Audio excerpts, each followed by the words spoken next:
আওয়ামী লীগের হুঁশিয়ারি, পাল্টা জবাবে প্রস্তুত ছিলেন বিএনপি জামায়াত। অগ্রণী ব্যাংকে থাকা শেখ হাসিনার 2টি লকার জব্দ।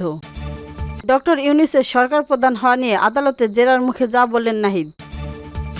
সেপ্টেম্বর এলেই ভিন্ন এক দৃশ্য দেখে নিউ ইয়র্কবাসী, যেখানে সরকার প্রধানের আগমনকে কেন্দ্র করে পক্ষ বিপক্ষ উত্তাপ ছাড়ে বাংলাদেশের রাজনীতি। প্রতিবারের মতো এবারও সেই দৃশ্য প্রেক্ষাপটে তৈরি হয়েছে। প্রধান উপদেষ্টা ডক্টর ইউনূস বলেছেন, সফর ঘিরে যুক্তরাষ্ট্র আওয়ামী লীগের তৎপরতার পাল্টা জবাব প্রস্তুতি নিচ্ছেন যুক্তরাষ্ট্র। বিএনপি জামায়াতের নেতাকর্মীরা আগস্টে তথ্য উপদেষ্টা সফরে কেন্দ্র করে যুক্তরাষ্ট্র আওয়ামী লীগের কনসুলেট জেনারেলে হামলার ঘটনা এবং প্রধান উপদেষ্টার সফরে দেশ সতর্ক অবস্থা থাকবে বাংলাদেশ, স্থানীয় মিশন এবং নিউ ইয়র্ক স্যালুটের অফিস। জাতিসংঘ সাধারণ পরিষদের অধিবেশনে যোগ দিতে আজ যুক্তরাষ্ট্রে যাচ্ছেন প্রধান উপদেষ্টা ডক্টর মোহাম্মদ ইউনূস। প্রথমবারের মতো তার সঙ্গে যাচ্ছেন বিএনপির মহাসচিব মির্জা ফখরুল ইসলাম আলমগীর, জামায়াতে ইসলামীর নায়েবে আমির সৈয়দ আব্দুল মোহাম্মদ তাহের, জাতীয় নাগরিক পার্টির এনসিপি মহাসচিব আখতার হোসেন ও বিএনপির ভারপ্রাপ্ত চেয়ারম্যান তারেক রহমানের পররাষ্ট্র বিষয়ক উপদেষ্টা হুমায়ুন কবির। আগামী 2 অক্টোবর তাদের দেশে ফেরার কথা রয়েছে। প্রধান উপদেষ্টার আগমনে নিউ ইয়র্কে এখন সরগমন। সম্প্রতি এক সভায় প্রধান উপদেষ্টা ডক্টর ইউনূসকে নিউ ইয়র্কে প্রতিহত করার ঘোষণা দেয়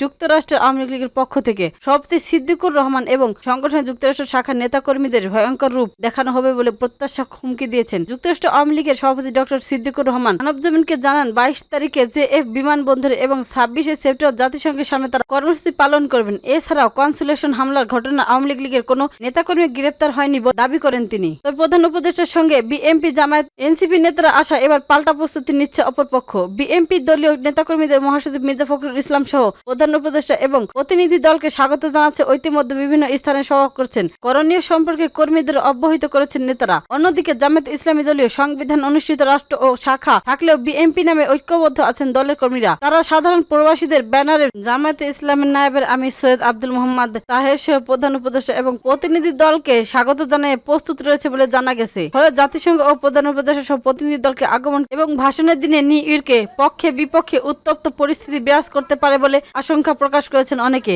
যুক্তরাষ্ট্র বিএনপির প্রাপ্ত সিনিয়র সভাপতি এবং কেন্দ্রীয় বিএনপির নির্বাহী কমিটির সদস্য গিয়াস আহমেদ মানব জীবনকে জানান এবং উপদেষ্টা এবং সরসঙ্গী বিএনপির মহাসচিব সহ প্রতিনিধি দলকে স্বাগত জানাতে আমরা প্রস্তুত। 22 তারিখে জেএফকে বিমানবন্দরে এবং 26শে সেপ্টেম্বর জাতিসংঘের সামনে নেতাকর্মীরা আহ্বান নেবে। প্রতিপক্ষ আওয়ামী লীগের নেতাকর্মীদের শান্তিপূর্ণ কর্মসূচি পালনের আহ্বান জানিয়েছেন তিনি। বলেন, বিশৃঙ্খলা করলে বাংলাদেশ থেকে বিতাড়িত হয়েছে এবং যুক্তরাষ্ট্র থেকে বিতাড়িত হবেন। এদিকে একই নীতি অবলম্বন করে জামায়াতের অনুসারী নেতাকর্মীরা বলেছেন, প্রধান উপদেষ্টা সহ প্রতিনিধি দলকে জাতিসংঘের সফরকে তারা সর্বোচ্চ গুরুত্ব দিবেন। শিবিরের প্রাপ্ত নেতা সৈয়দ সারফির মুর্শিদ জানান, প্রধান উপদেষ্টা সহ জামায়াতে ইসলামের নায়েবের আমির আব্দুল্লাহ মোহাম্মদ তাহের এবং অপর সঙ্গীকে স্বাগতম জানাতে প্রস্তুত নিউ ইয়র্কবাসী। তবে জাতিসংঘের সাধারণ অধিবেশনে যোগ দেওয়ার বিষয়ে প্রধান উপদেষ্টার ব্যাপারে ফ্যাসিস্ট হাসিনা যুক্তরাষ্ট্রের অনুসারীদের প্রসঙ্গে বক্তব্য অনুশীলন এবং বিব্রতকর। তিনি পাল্টা হুঁশিয়ারি উচ্চারণ করে এবং আওয়ামী লীগের নেতাকর্মীদের কোনো ধরনের বিশৃঙ্খলা সৃষ্টি করতে চায় না, তাহলে সাধারণ প্রবাসীরা তাদের শক্ত হাতে পাল্টা জবাব দিবে।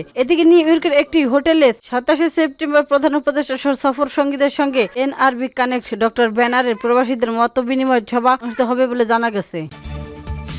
এবার অগ্রণী ব্যাংকে থাকা সাবেক প্রধানমন্ত্রী শেখ হাসিনা 2টি লকার জব্দ করেছেন জাতীয় স্বরাষ্ট্র বোর্ডের এনবিআর কেন্দ্রীয় গোয়েন্দা সেল সিআইসি। বুধবার সদস্যটির গোপন খবর ভিত্তিতে এই লকার জব্দ করা হয়। এনবিআর সূত্রে জানা গেছে, রাজধানীর দিলকুয়াশায় অবস্থিত অগ্রণী ব্যাংকের প্রধান শাখায় সাবেক স্থানীয় কার্যালয় শাখা সাবেক প্রধানমন্ত্রী শেখ হাসিনা 2টি লকার আছে। লকারের নম্বর দুটি হলো 751 ও 753। এর ফাঁকি রয়েছে কিনা তা হাতিয়ে দেখতে এই 2টি লকার জব্দ করা হয়েছে বলে জানা গেছে। পূর্বালী ব্যাংকের এই শাখায় সকল শেখ হাসিনা 2টি ব্যাংকের হিসাব পাওয়া গেছে। একটি হিসাব 12 লাখ টাকা এফডিআর আছে, আরেকটি হিসাবে 44 লাখ টাকা পাওয়া গেছে। এসব হিসাব এখন জব্দ করা হচ্ছে। টাকা উত্তোলন নিষিদ্ধ করা হয়েছে। এর আগে 10 সেপ্টেম্বর পূর্বালী ব্যাংক থাকা সাবেক প্রধানমন্ত্রী শেখ হাসিনার লকার জব্দ করেছিলেন এনবিআর সিআইসি। সেনা কল্যাণ ভবনে অবস্থিত পূর্বালী ব্যাংকের মতিঝিল কর্পোরেট শাখায় 128 নম্বর লকারটি সাবেক প্রধানমন্ত্রী শেখ হাসিনার। এখন পর্যন্ত এসব মিলিয়ে অগ্রণী ও পূর্বালী ব্যাংক থাকা 3টি লকার জব্দ করা হলো। ডক্টর মোহাম্মদ ইউনূসকে অবতীর্ণ সরকারের প্রধান হওয়ার প্রস্তাব দেওয়ার পেছনে দেশ বিদেশি শক্তির ইন্ধন ছিল না বলে মন্তব্য করেছেন জাতীয় পার্টির নাগরিক এনসিপি নাহিদ ইসলাম। রোববার 21শে সেপ্টেম্বর আন্তর্জাতিক অপরাধ ট্রাইব্যুনালে এবং এই পতাকা আসামি শেখ হাসিনা ও আসাদুজ্জামান খানের পক্ষে রাষ্ট্র নিযুক্ত আইনজীবী মোহাম্মদ আমির হোসেন জেআর জবানে একথা বলেন তিনি। ট্রাইব্যুনালে নাহিদ ইসলাম বলেন, দেশি বিদেশি শক্তির ইন্ধন ছিল বিধায় তারা তৎকালীন সম্মেলন করা অধ্যাপক মোহাম্মদ ইউনূসকে অবতীর্ণ সরকারের প্রধান হওয়ার একথা সত্য নয়। জুলাই গণ অভ্যুত্থানের সময় মানবতা বিরোধী অপরাধের ঘটনায় ক্ষমতাচ্যুত প্রধানমন্ত্রী শেখ হাসিনা 3 আসামির বিরুদ্ধে মামলা করা 47তম সাক্ষী হিসেবে নাহিদ ইসলামের স্বাক্ষর গ্রহণ আজ শেষ হয়েছে। শেখ হাসিনার পাশাপাশি এই মামলার বাকি 2 আসামি হলেন সাবেক স্বরাষ্ট্রমন্ত্রী আসাদুজ্জামান খান ও পুলিশের সাবেক মহাপরিদর্শক আইনজীবী চৌধুরী আব্দুল্লাহ আল মামুন। এর মধ্যে চৌধুরী আব্দুল আল মামুন দোষ স্বীকার করে এই মামলার অপ্রভা রাজসাক্ষী হয়ে জবানবন্দি দিয়েছেন। জেলা জবানের ট্রাইব্যুনালে নাহিদ ইসলাম বলেন, এটা সত্য নয় যে 3 আগস্ট সরকার পতনের এই দফা কর্মসূচি তাদের দীর্ঘদিনের পরিকল্পনার ফলশ্রুতি, ও সত্য নয় যে তাদের আন্দোলনের পেছনে দেশি বিদেশি শক্তির হাত ছিল। দেশি বিদেশি শক্তির ইন্ধন ছিল বিধায় তারা অধ্যাপক মোহাম্মদ ইউনূসকে পরবর্তী সরকার প্রধান হওয়ার প্রস্তাব দিয়েছিলেন। এ কথা সত্য নয়। এ সময় প্রসিকিউশনের পক্ষ থেকে আপত্তি জানানো হয়।